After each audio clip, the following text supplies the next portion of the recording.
I'm on my one exercise a day allowed, and so I've come to quite a rural bit of the most rural bit of Leeds you can get, and I'm going to pick out some stuff. I'm going to use my time wisely and pick out some stuff to do rubbings with, so leaves and different textures. I have brought, I can't show you because I've only got one hand, a shopping bag with me, and so I'm just going to pick out lots of different things that I can use for doing rubbings, and I might do some other artwork inspired by someone called, I can't remember her name. I'll put a picture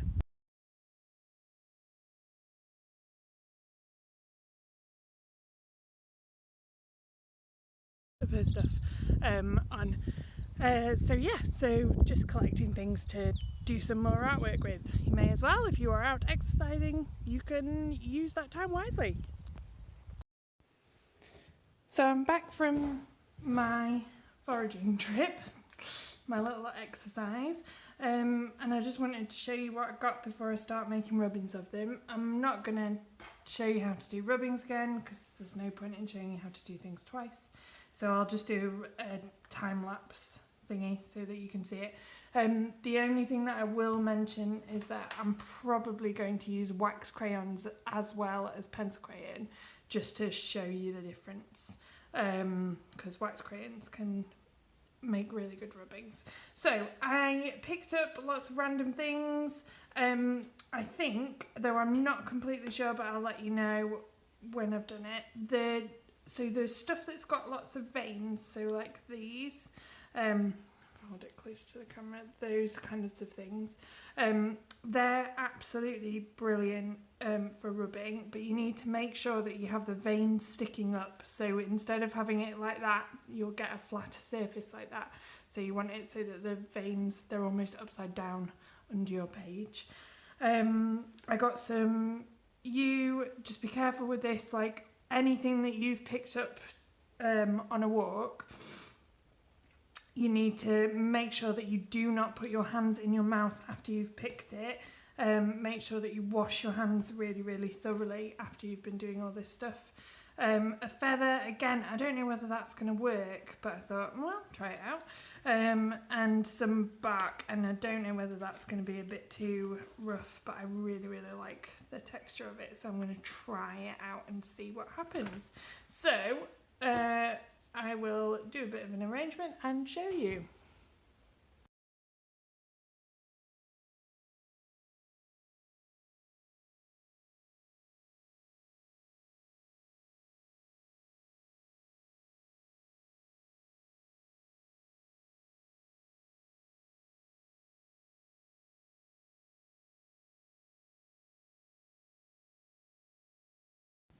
Okay, so I've just taken all the leaves off my page.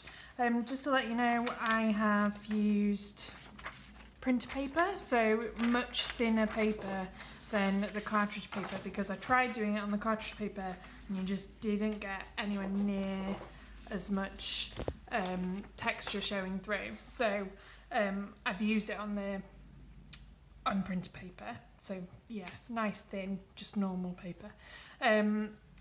What I really like, so I don't like the way this looks particularly, but I'm probably going to chop it up and use it in a collage, so I'm going to keep it anyway.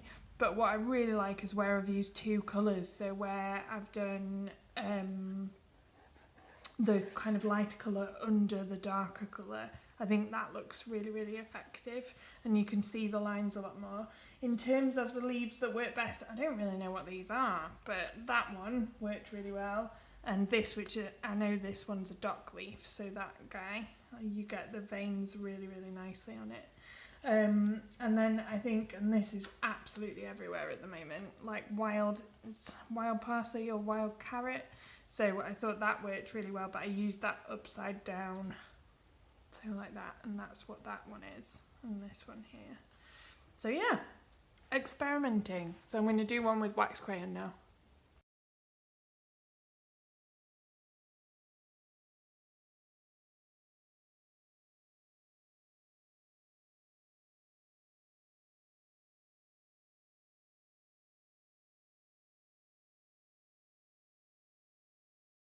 Okay, so with this one, so I've just used the wax crayons, and I know you could see it in the video, but I've used them on their side rather than using the top ones. These are super child friendly, so they're really, really tough wax crayons, which means that actually you'd probably be better with something like an oil pastel, because it would go on quicker. If you have been to somewhere like Pizza Express and you've got a little brother or sister and they picked up a pack of crayons, they're really good because they're not very good quality. So they tend to make a better effect. I quite like this though. It's completely different, and I had the stuff arranged like nicely. Again, my favourite ones are the same as last time, so the dock and the carrot. I think the U has made a really interesting texture. I'm not sure that the feathers worked, so you've got that nice line in there. And you can see where I've pressed on a little bit too hard, and actually the kind of juice has come out of the leaves, so here, and wet my paper, but that'll be fine once it's dry.